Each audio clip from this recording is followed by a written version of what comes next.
Teresa, pode começar, penso eu. Sim, obrigada.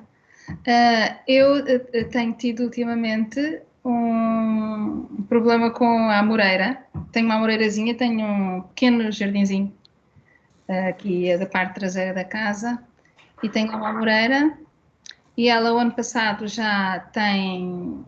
Portanto, quando elas são saborosas são uma delícia, só que começam a ficar com algumas das bolinhas brancas e quando vamos trincar por dentro são muito duras e aparecem muitas aranhiços lá à volta das folhas. Eu não sei porque é que ela fica assim. Olá, Teresa, obrigado por apresentar a sua questão. A amoreira está em solo natural, não está em vaso nem em floreiras. Sim, está em solo. Quer dizer, está em canteiros. Está em canteiro. A relva no meio, aquilo é um retângulozinho. E depois à volta são canteiros. Ok, mas pronto, mas tem solo natural, não é? Não é um vaso gigante onde ela possa estar colocada. Pronto, ok. E a amoreira tem mais ou menos quantos anos? Deve ter aí uns 4, mais ou menos. É muito jovem então, não é? Mas eu já a podei toda porque ela começou a ser invasiva, porque eu já me está a nascer a moreira no polo oposto. Exato. Porque ela começou a crescer por todos os canteiros até à ponta. E depois podei-a bastante, o ano passado, no fim do verão, bem em setembro, outubro, e ela cresceu toda nova, praticamente. Eu até pensei, bom, se calhar a coitada vai morrer. Mas não, cresceu toda, está ali no canto, está com a amoreira. Como se fosse assim uma casa toda com a amoreira. Ok, pronto. As amoreiras resistem a podas severas. Podemos podar severamente a amoreira, que ela resiste bastante. É uma árvore que resiste bem a podas.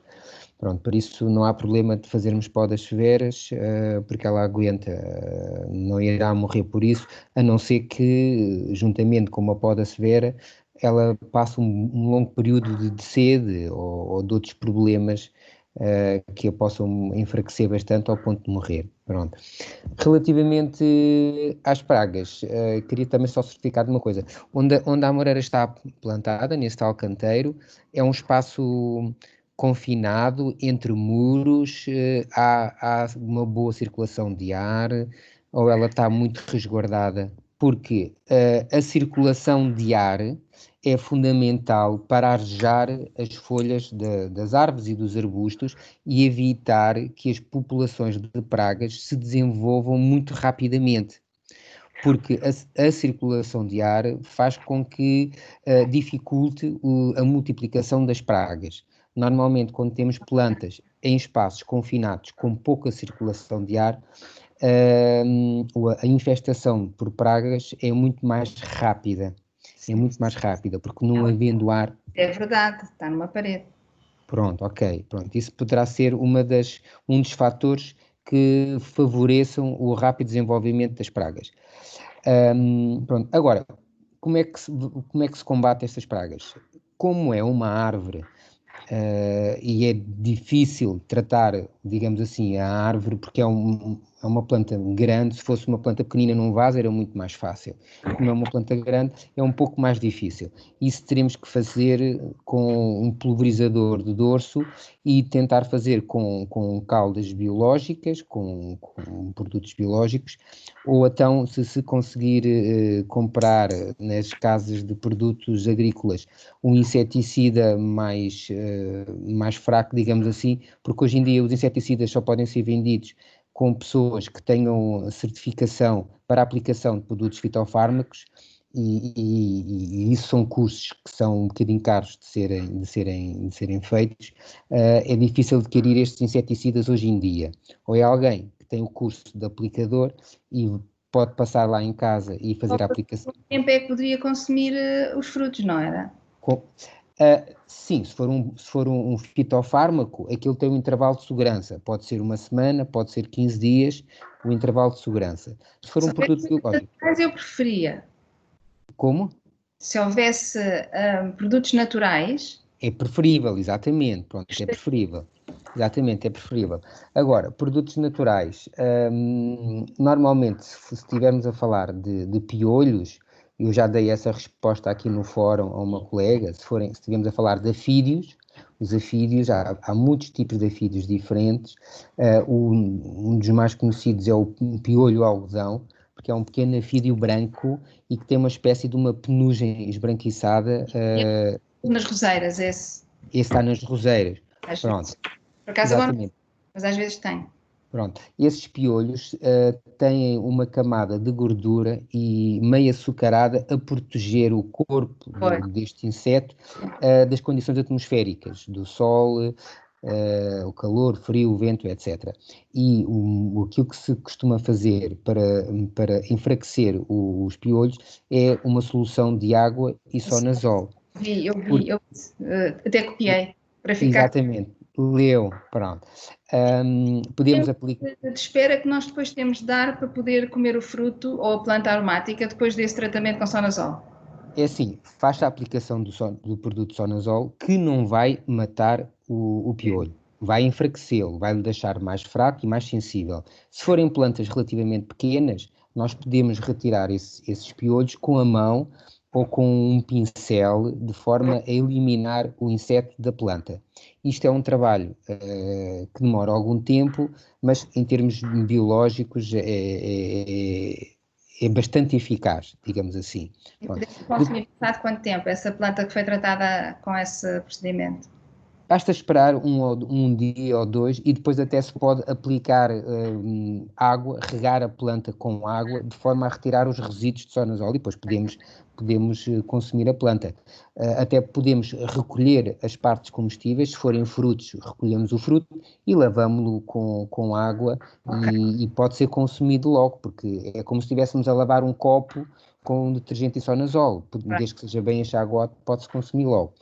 Pronto, depois também há outras caudas que tenho ouvido falar e que têm dado provas de resultarem, que é, por exemplo, metermos bastantes ortigas num balde com água e deixar as ortigas fermentar dentro desta água. Pronto, vai criar uma espécie de uma calda, uma infusão, e depois aproveitamos o líquido para pulverizar nas plantas que estão infestadas com os afídeos.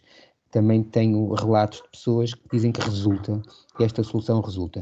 Agora, é uma solução demorada, porque as ortigas têm que estar bastante tempo a fermentar, e é uma solução que tem bastante mau cheiro, não é? Fica a água com um cheiro putrefacto. Pois. Pronto, não é agradável, mas tenho relatos de pessoas que dizem que realmente funciona. E depois na internet conseguimos encontrar várias sugestões, mas estas resultam. Eu também... Vale a pena pôr essa do sonazol para a moreira? Eu acho que sim, eu acho que vale a pena. O ideal é que a pulverização seja feita com o máximo de força possível. Ou seja, se for um pulverizador de dorso, são aqueles recipientes que são postos às costas e depois através... Pronto, mas normalmente é aquilo que se usa. E tendo uma árvore ou outras plantas, pronto, era algo que teria a sua utilidade a médio e longo prazo, porque infelizmente as plantas em meio urbano, e não só, mesmo em meio natural, voltam não voltam, ganham pragas, não é? E com as alterações climáticas, pior ainda. Estas alterações climáticas, estas diferenças de um dia está muito quente, outro dia está frio, depois fica um nevoeiro com temperaturas altas, e estas alterações, para além de enfraquecerem as plantas, são ótimas para o desenvolvimento das pragas. Pois. Não é? Pronto. E para além do mais, os insetos predadores das pragas, são chamados insetos benéficos, têm vindo a diminuir bastante em meio urbano, por causa do uso de pesticidas e por causa da poluição. E então, pronto, as pragas têm aqui dois fatores ótimos para o seu desenvolvimento, e nós temos muito mais trabalho. Eu já faço uma pergunta. Quando vi em Azeitão, umas vizinhas minhas disseram que uma das formas de tratar de alguns piolhinhos, e eu uso isso de vez em quando, eu queria saber se isso tem alguma eficiência, porque às vezes parece que resulta. Sim. Que é pôr óleo dentro da água e pulverizar. Sim. Às vezes resulta com as roseiras, mas não resulta com pouca pesquisa.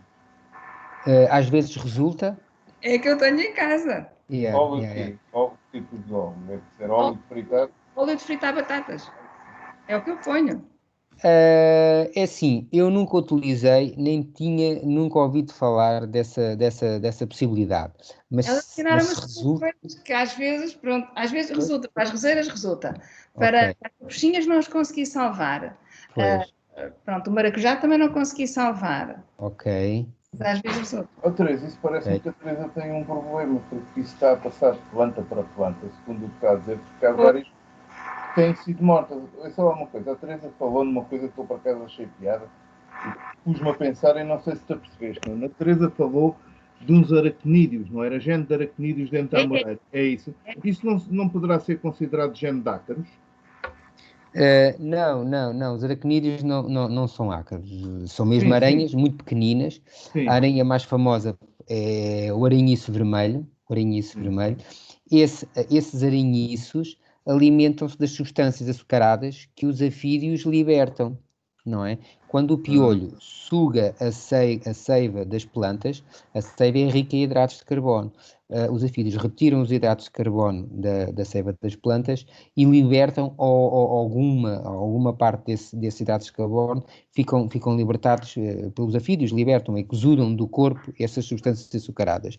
E as formigas e os aranhiços alimentam-se dessas substâncias açucaradas. Então vão criar aqui uma situação de simbiose, que é os aranhiços e as formigas vão proteger os afídeos e promover o aumento da sua população, de forma a terem mais alimento para si próprias. E criamos aqui uma simbiose que é péssima para a pessoa que cultiva as plantas que estão atacadas, não é?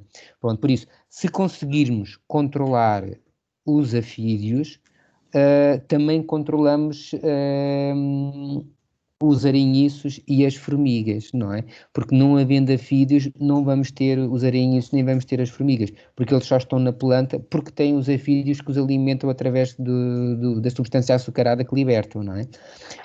Muitas das vezes, quando nós passamos os dedos por uma folha da planta que está atacada de afídeos, ficamos com os dedos peganhosos. Isso é realmente o açúcar que os afídeos libertam, não é?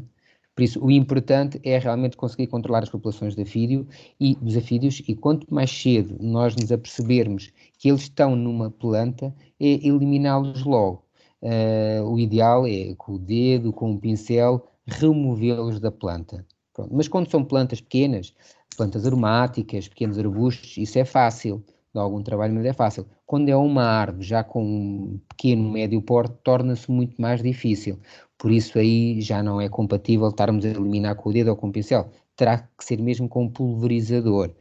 E daí podemos usar essa solução com sonazol e com a tal calda de ortigas. Eu também falei na possibilidade de fazer uma diluição muito fraca com lexívia, porque ela mata sem dúvida estas pragas. Mas é preciso ser-se muito parcimonioso na realização da calda, porque se tivermos um bocadinho de lexívia a mais, podemos deixar a planta em mau estado, não é? Porque a planta tanto mata as pragas como em excesso também mata as plantas. Qual é Daí a proporção de lexívia à água? eu tinha posto como resposta no fórum meia colher de chá para 1 litro de água, sensivelmente. Sim, obrigada. Depois, quando fizermos a aplicação de água e lexívia, deixar esperar umas horas e depois podemos lavar a planta com água limpa, porque os insetos absorvem a lexívia muito rapidamente, não é? A lexívia quase em contacto com o inseto vai queimá-lo, não é? Provoca queimaduras, o inseto morre, os piolhos morrem, mas os efeitos na planta vão ser a médio e longo prazo. Ou seja, se lavarmos passado umas horas a planta, os insetos já estarão mortos e conseguimos retirar o excesso de lexívia de forma a não atacar a planta. Também é uma forma que nós temos de, em caso de dúvida, fazemos uma lavagem da planta com água normal e eliminamos a lexívia da planta de forma a não a prejudicar. Muito obrigada, Nuno. Desculpa Nada. interromper. Pergunta. Ainda há bocadinho, quando falaram nos pulverizadores, eu fui buscar o meu. Isto é um Olha. pulverizador que eu comprei numa Boa. loja de chineses, acho eu. Mas tem uma pressão enorme. Tenho um desses. E substitui bem os de costas. De Os dorso. de costas são De para costas. grandes Sim. áreas de pulverização. Estes aqui para pulverizador doméstico acho que funciona também muito bem. É muito bom, Pedro. Olha, Só- muito obrigada. pergunta, Obrigada pergunta. pela demonstração. Eu não tenho nenhum desses cá em casa. É Vou fácil, ter não é? que comprar. Não é fácil. Ok, Olha, mais perguntas questões? há perguntas aí no fórum, vai ver. Não tinha visto. Pois é. O piolho algodão, o piolho é diferente da cochonilha. O piolho é um pequeno inseto com forma oval e que tem uma substância, parece mesmo um algodão, de proteção ao corpo do inseto. A cochonilha é uma lapa. Se nós estivermos a imaginar as lapas que encontramos nas rochas na praia ou na costa, as cochonilhas são exatamente igual às lapas. São seres vivos completamente diferentes, mas em termos de aspecto são muito iguais. E apesar das cochonilhas não serem tão populares, digamos assim, como o piolho, normalmente a praga mais comum é o piolho, as cochonilhas, quando estão presentes, desenvolvem-se com uma grande rapidez, multiplicam-se com uma grande rapidez e conseguem matar uma pequena planta em muitos poucos dias. Por isso é que é importante a gente vigiar as nossas plantas para nos apercebermos a tempo se têm pragas ou não e eliminá-las logo no início. Para as cochonilhas, como elas têm uma carapaça de proteção bastante resistente, a única forma que eu aconselho de eliminá-las eficazmente é mesmo por esmagamento, ou seja, nós com a ponta dos dedos retiramos-las da planta. Não vejo outra hipótese de estarmos aqui com grandes soluções e pulverizações, porque é pouco eficaz, porque elas têm uma carapaça muito resistente. É como as lapas, as lapas têm aquela carapaça de calcário, a cochonilha não tem carapaça de calcário, mas tem uma carapaça bastante coriácea, parece aquele material dos besouros, aquela camada rija que tem no corpo e que é bastante resistente. Por isso, cochonilhas é mesmo por retirá-las com os dedos e esmagá-las, é a melhor solução. A solução de ortigas pode ser armazenada, sim, pode ser armazenada, pode e deve ser armazenada. Eu pessoalmente não aconselho a congelar porque ela tem um cheiro muito, muito, muito forte e muito, muito desagradável, mas pode ser armazenada. Não deve aguentar muito tempo, não vamos conseguir guardar uma solução de ortigas 4, 5, 6 meses. Mas 2 meses, 3, conseguimos, porque quanto mais podre tiver a água, não é, mais forte vai estar a solução para matar as plantas. A solução de água com sonazol para a cochonilha, como acabei de dizer agora, não é muito eficaz, porque a carapaça de proteção da cochonilha é muito resistente. Aqui o que o sonazol vai poder fazer facilita a remoção da cochonilha da folha da planta, porque a cochonilha agarra-se à folha e se nós aplicarmos a solução de sonazol, ela escorrega mais facilmente, conseguimos retirá-la mais facilmente, mas não tem a mesma função que tem para o piolho. Sim, ficamos com a mão suja quando matamos as cochonilhas. A cochonilha, até há uma cochonilha que é muito rica num corante vermelho e que em algumas culturas é usada para tingir tecidos com a cor vermelha. Sim. Não tem a ver com aquele quadro, é um quadro que é um dos recursos que tu disponibilizaste no curso, que divide as plantas por vários tipos de grupos, tem a ver com o porte, com o período de exposição, sim. por aí fora. Sim. As plantas que estão dentro do mesmo grupo as plantas que estão dentro do mesmo grupo podem ser juntas numa mesma floreira. Agora, podemos juntar plantas de grupos diferentes na mesma floreira, desde que as características e as necessidades delas sejam iguais. Eu vou dar um exemplo. Se eu tenho uma planta aromática que gosto de um solo úmido, não a posso pôr na mesma floreira que outra aromática que eu gosto de um solo mais seco. Por exemplo, não ia não ia pôr salsa ou coentros com tomilho, porque a salsa e coentro gosta de solos úmidos e o tomilho gosta que o solo seque de vez em quando, e aí não mistura. Mas desde que as necessidades delas sejam as mesmas, podemos juntá-las, sim. Sim. Isso depois fica ao gosto de cada pessoa, porque há pessoas que gostam de determinadas plantas e que gostam de vê-las juntas na mesma floreira. Se as necessidades forem idênticas, podemos juntá-las, não há problema. Está bem, Sandra? Olha, diz-me só uma coisa, se calhar está até nas tuas informações, mas eu não me recordo de ter ouvido nada sobre isto. Tem a ver com o ciclo de vida. Vivaz quer dizer o quê? O ciclo anual de vida ou vivaz? Vivaz é que dura vários anos. Por exemplo, a lavândula tem um ciclo de vida vivaz, dura vários anos, enquanto que a salsa tem um ciclo de vida anual. Há ciclos de vida anuais, bianuais ou vivazes. Está bem? Depois há aqui outra questão. Vamos lá ver uma coisa. Quando misturamos grupos diferentes, causará mais transtorno se as necessidades hídricas forem diferentes e a exposição solar for diferente. Tudo o resto, o facto de ser anual ou não, não há problema. O porte ser diferente, nada disso interfere. Só a exposição e as necessidades hídricas, será? Sim, a exposição solar, as necessidades hídricas, as necessidades nutricionais, também é importante ter em conta. Pronto. Agora, imagine que se eu juntar uma planta, uma herbácea anual com uma vivaz, não é? O que vai acontecer é que a vivaz vai ficar na floreira 2, 3 anos e a anual, ao fim de uns meses, acaba por chegar ao fim do seu ciclo e tem que ser retirada ou acaba por morrer e ficamos com aquele espacinho livre. E aí podemos pôr outra planta, que pode ser anual ou não, depende. Eu estava a ver aqui as questões. Acho que a cochonilha aparece também em citrinos. Sim, os citrinos são muito sujeitos ao ataque das cochonilhas, principalmente as laranjeiras. Os sementes de orégãos com salsa e coentros. Podemos juntá-los, se bem que a salsa e os coentros germinarão mais rapidamente que os orégãos. Pode-se juntar, não há problema. Está bem? Depois está aqui outra dúvida da Paula Batista. Num canteiro virado a nascente, quais são as aromáticas mais aconselhadas? As aromáticas, as anuais, as anuais, herbáceas anuais, são ótimas para estas condições.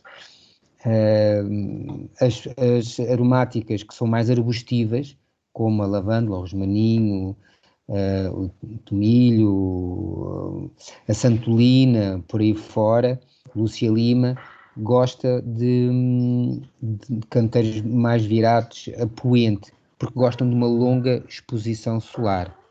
Relativamente às adubações, falámos hoje de manhã que aquele adubo que eu aconselho mais em termos de nutrição vegetal são adubos minerais de libertação lenta.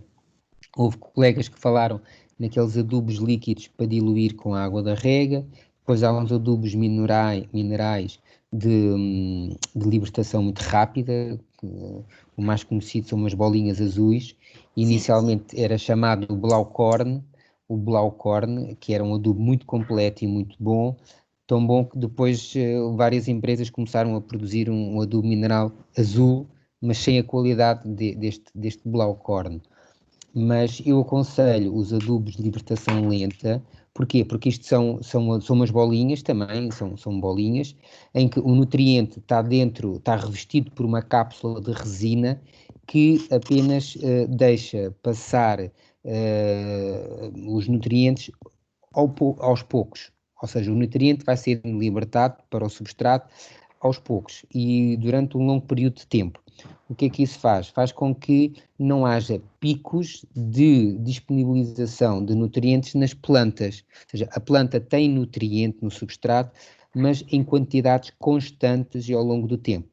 Se nós aplicarmos um adubo, mesmo que seja mineral, nas tais bolinhas, mas que é de libertação rápida, ou seja, eu meto o adubo no substrato e ele dissolve-se rapidamente, disponibilizando-se para a planta naquele momento, ela vai ter um pico de crescimento, ou seja, as células da planta vão crescer em comprimento, mas as paredes celulares vão ser mais fininhas, mais frágeis, e a planta vai ficar mais suscetível ao ataque das pragas, porque as paredes celulares estão mais debilitadas, estão mais frágeis e as pragas penetram no interior das plantas mais facilmente.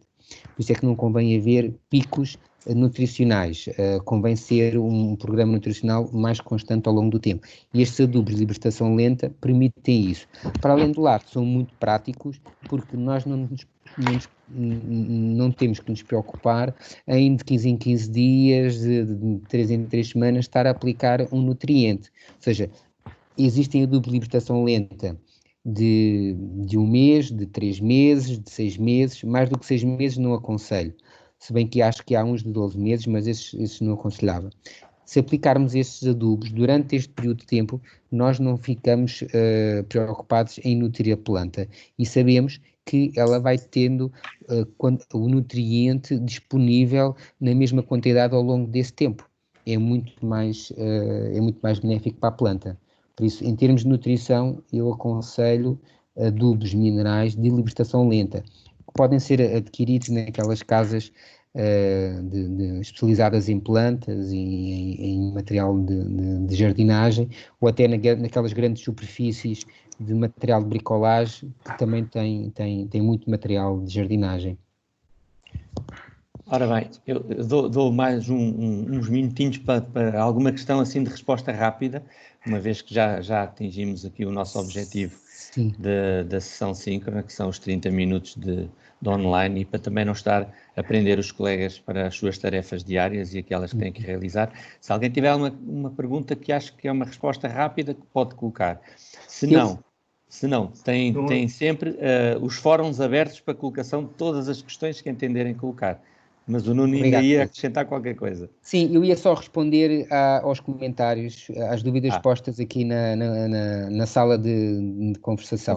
Temos aqui a salsa e o cebolinho podem ser juntos na mesma floreira, dão-se bem e conjugam-se muito bem, têm as mesmas necessidades e ficam muito bem, mesmo em termos de aspecto visual, fazem uma floreira bonita. As plantas podem ser consumidas enquanto estão a ser adubadas com os adubos? Não. Eu não consumia uma planta depois de ter feito uma adubação. Deixava passar uma semana no mínimo.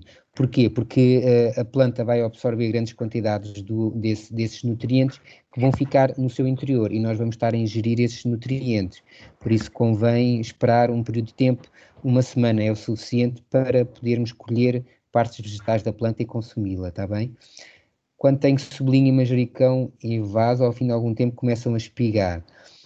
O cebolinho, com este tempo seco, as plantas aromáticas anuais, herbáceas anuais, nesta altura do ano com calor, com grandes temperaturas, dias longos, ou seja, muitas horas de luz por dia, umidades atmosféricas baixas, as plantas acabam por viver menos tempo, ou seja, o ciclo de vida da planta é bastante rápido e elas espigam com muita facilidade. Isto é normal, na natureza isto acontece e acontece também nas nossas floreiras. Não há problema nenhum, é uma forma de defesa da planta de conseguir cumprir o seu ciclo vegetativo em condições atmosféricas adversas. Com estas temperaturas acaba por ser um bocado agressivo para as plantas poderem vegetar, principalmente as herbáceas vivaces que são mais sensíveis, não é? Salsa, os coentros, o manjericão são mais sensíveis. Devemos podá-las.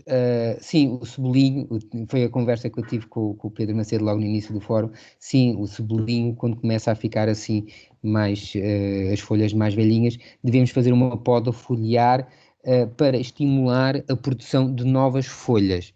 Porque o cebolinho, uma das partes mais interessantes em termos gastronómicos é a folha, e então convém realmente podar a folha para utilizarmos na cozinha e estimular a planta a produzir novas folhas. Sim, devem ser podados, sim. Pronto, obrigado. Então, muito útil. Obrigado pela vossa presença e as questões que foram colocadas. E como o Pedro Macedo diz, temos o fórum que é bastante útil para responder. Lembrem-se que isto é um curso curto, de curta duração, e aproveito então para agradecer a vossa participação nesta ação. Na próxima semana terão o questionário de avaliação para responder, que é um questionário muito difícil que o Nuno preparou para nós respondermos. Não é nada, estou a brincar. Após responderem ao questionário, terão que dar essa tarefa como concluída e depois, se quiserem, eventualmente, se tiverem a oportunidade de mostrar as vossas pequenas floreiras ou as floreiras que criaram agora durante o curso, ou alguma que já tenham criado anteriormente e queiram mostrar, se quiserem partilhar no tal fórum de encerramento, com as fotografias, nós também agradecemos. E pronto, resta-me desejar a continuação de uma boa formação e de um resto de um bom fim de semana que aí vem. Obrigada. E protejam-se, que é o que nós precisamos neste momento, é de nos protegermos, mas é do outro bicho, não é? Não é da cochonilha. Para esse ainda não resulta o sonazol. Ok. Então, olha, muito obrigado então a todos pela vossa participação, um resto de bom trabalho. Nós ficamos aqui até todos saírem, só para ter a certeza que saíram. Vou dar por encerrada também aqui a nossa filmagem e obrigado. Bom fim de semana. Obrigada. Obrigado.